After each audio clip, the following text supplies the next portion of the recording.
Hello everyone! We are the Barcotech Sales Team! We are the Barcotechnicals! Hey!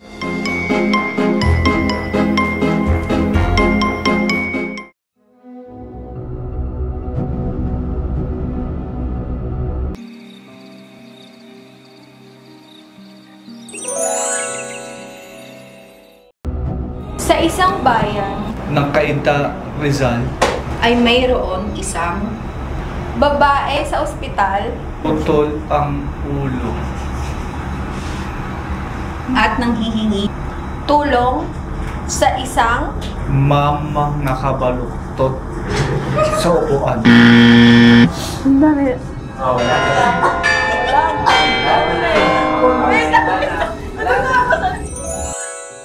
Wali, kasi hindi siya horror dahil based pa lang dun sa story niya is si mama nanghihingi ng tulong. So madami kasing way of nanghihingi ng tulong dahil nanlilimos siya.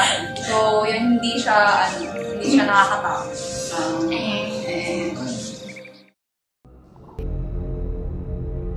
Pagawaan ng label. Na may gumulong. Tadyang buron. Kulay itim ang sticker na may 3 taong nakatayo. Sa likod ni nagkakat ng pork. Sa kanyang likuran, putol ang ulo. Sabi niya! Masyado sila nag-ano dun sa pinaka-location, pero yung point na horror talaga, hindi, parang last na parang doon na lang nila nasabi na ay horror pala yung dapat na maging topic natin. So, more on ano sila dun sa factory or dun sa production. So, wali.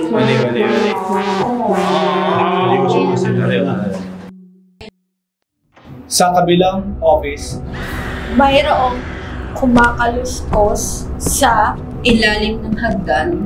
doon sa expo, Nagmumula ang ingay habang nakatitig sa mukha ni Eliza.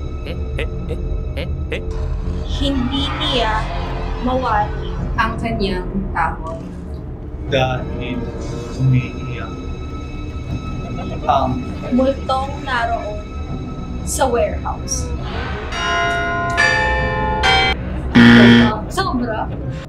Ayun, mali sa akin kasi na hindi ko makita yung pinaka-story nung sa warehouse. Parang, na siya, parang nandun na yung natatakot yung isang tao at nanghihingi yung multo ng tulong. Pero, na siya, parang andun lang siya na story talaga na hindi mo maintindihan yung pinaka-point ng story. Yun. So, mali. May narinig na yabang. blag. Aray, ang sakit. Natapakan ko ang Sinaksak sa tagiliran. Nabata na kayo ko. may yapa, ngunit Blag. Aray ko.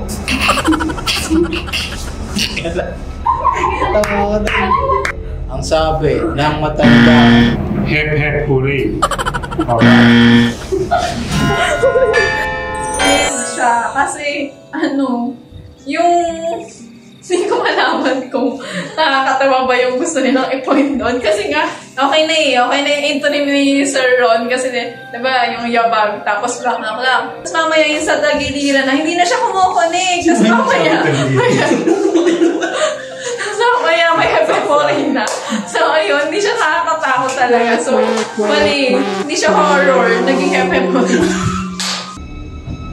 Sa production crew, May tao man wala, mayroong umiiyak na mahaba, buhok sa ilalim, luhaan at duguan, at nanghihingi ng tulong kay Eliza. pero hindi niya ito pinansin. Iyak ng iyak. Ayun, so, happy naman sa akin yung story nila. Pero yun nga lang talaga, sobrang Lagpas-lagpas na words. Tapos minsan, yung word na dapat din na masabi nila, hindi na nila nasasabi para mabuo yung pinaka-story. Ang zombie ay May hawak na RFID scanner at naghahanap ng makakain. ngunit walang dikit ang kanilang mga RFID tags sa kusina. Ganon man ito ay hindi sumuko at kumain ng utak ng kambing. At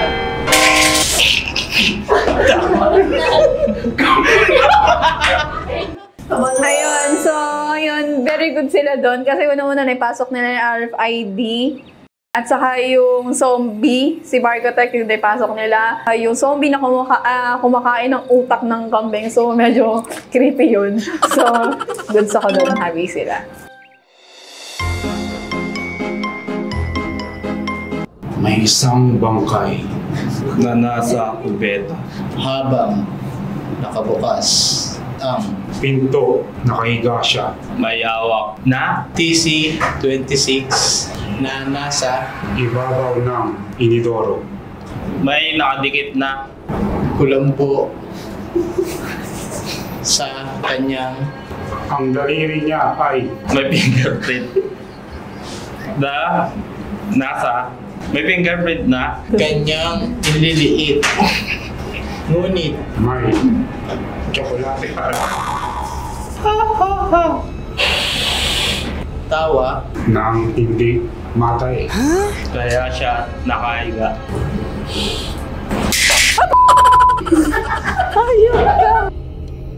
Thank you for watching. Please like, share, and subscribe.